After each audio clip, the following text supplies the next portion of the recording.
Good morning. I'm about to go to my Zumba class, hence my t-shirt.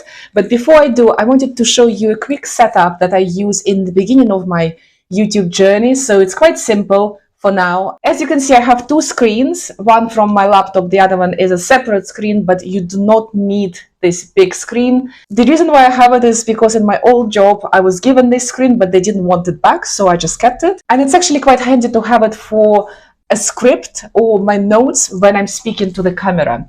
So this is my Canon camera that I use for the higher quality videos. You will see the difference when I record on just my phone versus my camera. When I'm doing recordings on my camera, I would have my notes or script on this screen and I would be speaking to the camera for as long as I can remember what I'm saying.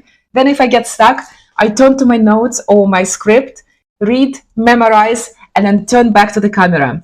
And I tend to do it in quite long takes with pauses, which then means I have to edit out the pauses. So you've probably noticed that my videos have a lot of quick cuts. I'm not particularly happy with my quick cuts and transitions. It's something that I really want to be working on, but at least the videos are done. When I'm recording on the camera, I'm literally speaking to the camera without a microphone at the moment, because even though I use Yeti for the screen recordings from the laptop, for example, my instructional videos, it's very easy to plug into the laptop and you just go with the screen recording. However, I still haven't figured out how to connect the Yeti microphone to the camera. This is the lead, which should work, but it doesn't. I'm going to need to look into this to improve the sound quality of my videos. When I've done the recordings on my camera, I take the card and put it in my laptop and then move the file straight onto the external hard drive. This laptop is getting a little bit old. It's around 5 years old. It's still going strong. It's a Dell G3. And I find that it gets filled up really quickly. And then if I'm editing in Filmora, I get constant message, not enough disk space. So I have actually moved the whole Filmora application, as well as I move all the files after recording to the external hard drive. I will leave a link to the one that I use in the description. In fact, I have 2 other external hard drives for backup as well.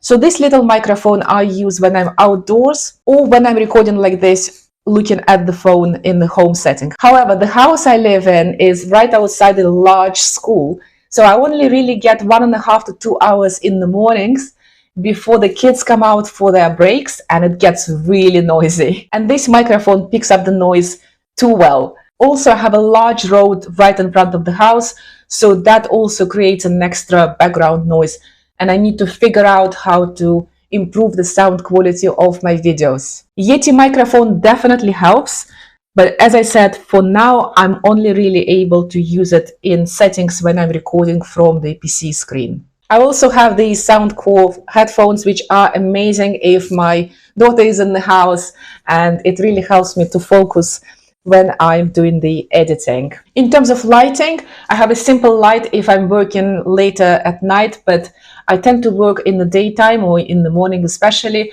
so I have natural light coming through the windows. Sometimes there is a problem with natural lighting, because if it's cloudy and the sun comes out, then it becomes really bright, then it goes back behind the clouds, then it gets really dark. So again, it's something that I need to figure out, whether I need a soft light even in the daytime. Do you have any tips about lighting that you can share with me? I would be very grateful if you can drop them in the comments. Quick tip, when you're recording, always check that you are actually recording. It's happened to me several times when I thought I had pressed the button, but nothing was on the card.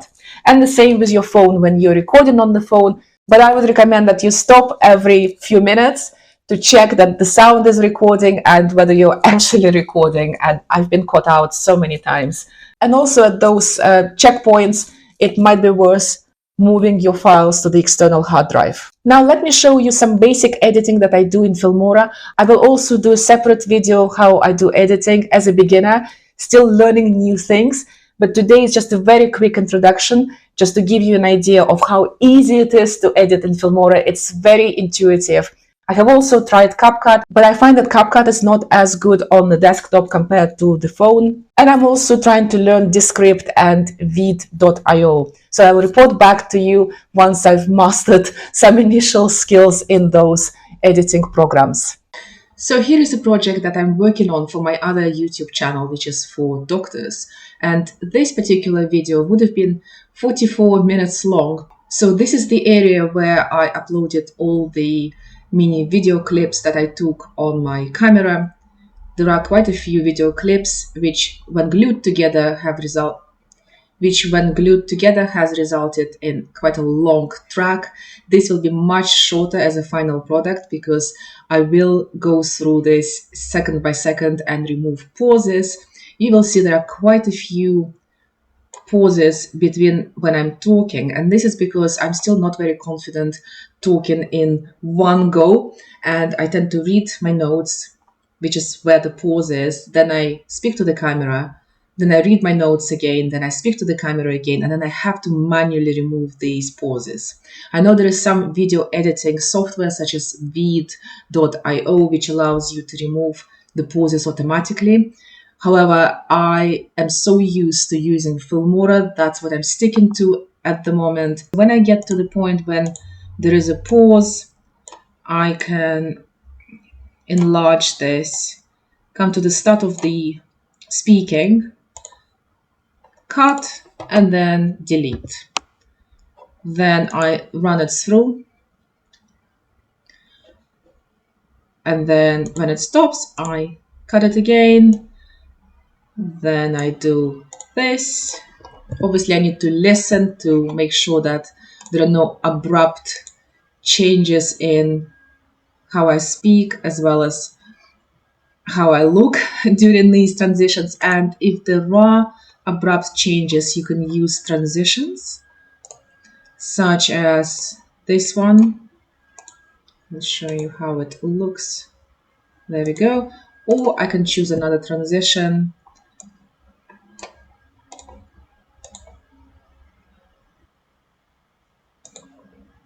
So you can be quite creative here.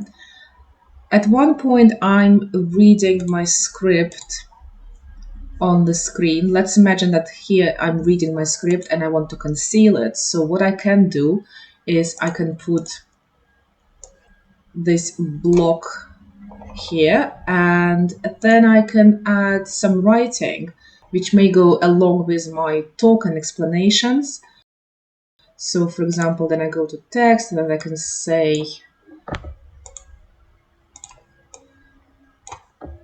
number one, point number one, point number two.